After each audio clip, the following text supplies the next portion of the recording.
주님께서 여러분과 함께 또한 사제의 영과 함께 루카가 전한 거룩한 복음입니다. 주님 영광 받으소서. 그때 예수님께서 바리사이들에게 말씀하셨다. 어떤 부자가 있었는데 그는 자주색 옷과 고운 아마포 옷을 입고 날마다 즐겁고 호화롭게 살았다. 그의 집 대문 앞에는 라자로라는 가난한 이가 종기투성이 몸으로 누워 있었다. 그는 부자의 식탁에서 떨어지는 것으로 배를 채우기를 간절히 바랐다. 그러나 개들까지 와서 그의 종기를 핥곤 하였다. 그러다 그 가난한 이가 죽자 천사들이 그를 아브라함 곁으로 데려갔다. 부자도 죽어 묻혔다. 부자가 저승에서 고통을 받으며 눈을 뜨니 멀리 아브라함과 그의 곁에 있는 라자로가 보였다. 그래서 그가 소리를 질러 말하였다. 아브라함 할아버지, 저에게 자비를 베풀어 주십시오. 라자로를 보내시어 그 손가락 끝에 물을 찍어 제 혀를 식히게 해 주십시오. 제가 이 불길 속에서 고초를 겪고 있습니다. 그러자 아브라함이 말하였다. 이야, 너는 살아있는 동안에 좋은 것들을 받았고 라자로는 나쁜 것들을 받았음을 기억하여라. 그래서 그는 이제 여기에서 위로를 받고 너는 고초를 겪는 것이다. 게다가 우리와 너희 사이에는 큰 구렁이 가로놓여 있어 여기에서 너희 쪽으로 건너가려 해도 갈 수 없고 거기에서 우리 쪽으로 건너오려 해도 올 수 없다. 부자가 말하였다. 그렇다면 할아버지, 제발 라자로를 제 아버지 집으로 보내주십시오. 저에게 5 형제가 있는데 라자로가 그들에게 경고하여 그들만은 이 고통스러운 곳에 오지 않게 해 주십시오. 아브라함이 그들에게는 모세와 예언자들이 있으니 그들의 말을 들어야 한다 하고 대답하자 부자가 다시 안 됩니다, 아브라함 할아버지. 죽은 이들 가운데에서 누가 가야 그들이 회개할 것입니다 하였다. 그에게 아브라함이 이렇게 일렀다. 그들이 모세와 예언자들의 말을 듣지 않으면 죽은 이들 가운데에서 누가 다시 살아나도 믿지 않을 것이다. 주님의 말씀입니다. 그리스도님 찬미합니다.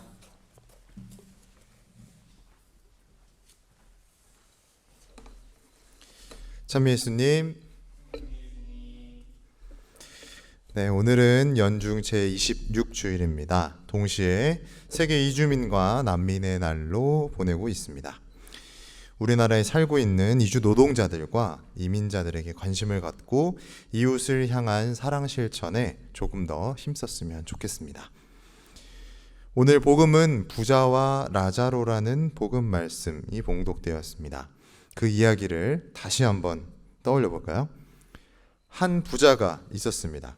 그 부자는 남부러울 것 없이 살아가는 사람이었습니다. 세상에서는 부족한 것 없이 살아가는 사람이었죠. 그런데 그 부자 곁에는 라자로라는 가난한 이가 살고 있었습니다. 라자로는 부자의 집 대문 앞에 살고 있었습니다.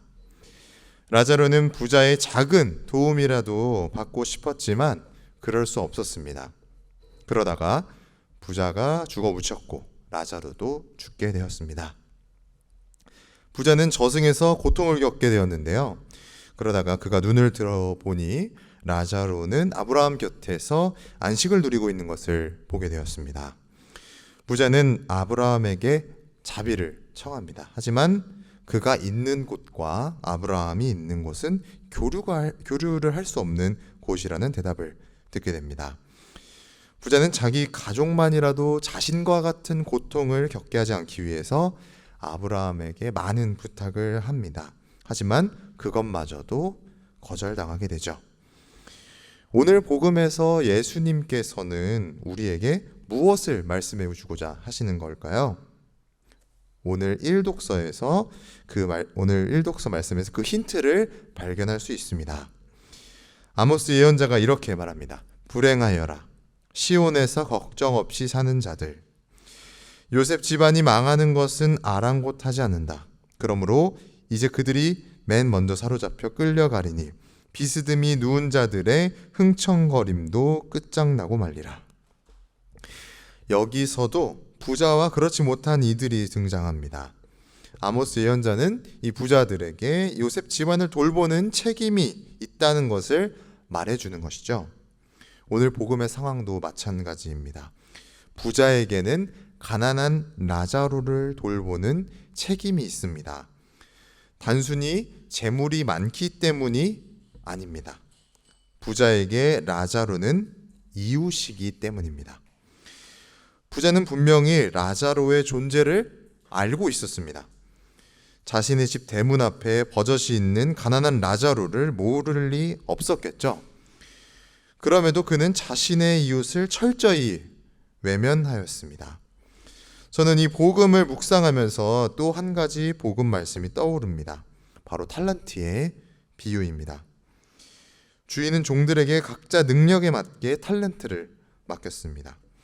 주인은 그들이 그 능력을 활용해서 일하기를 바랐죠. 주인이 준 능력은 무엇이었습니까?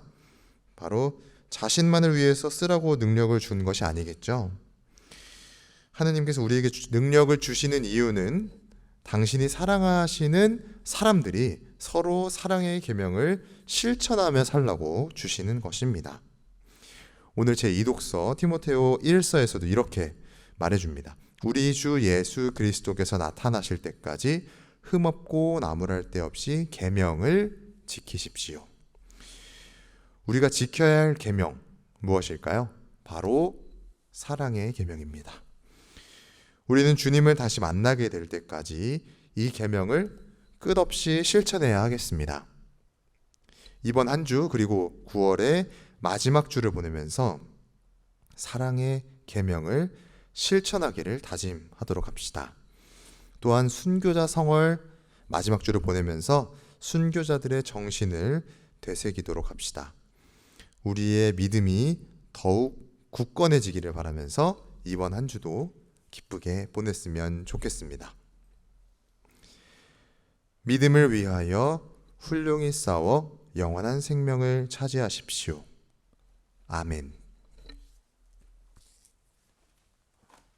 주여 이 잔을 내게서 거두어 주소서. 그러나 제 뜻대로 마시고 엎드려 절하나이다. 눈으로 보아 알 수 없는 나의 하느님 두 가지 주의 빵을 서로 나누세. 사랑으로 모두 하나 되는 주의 빵을 나누세.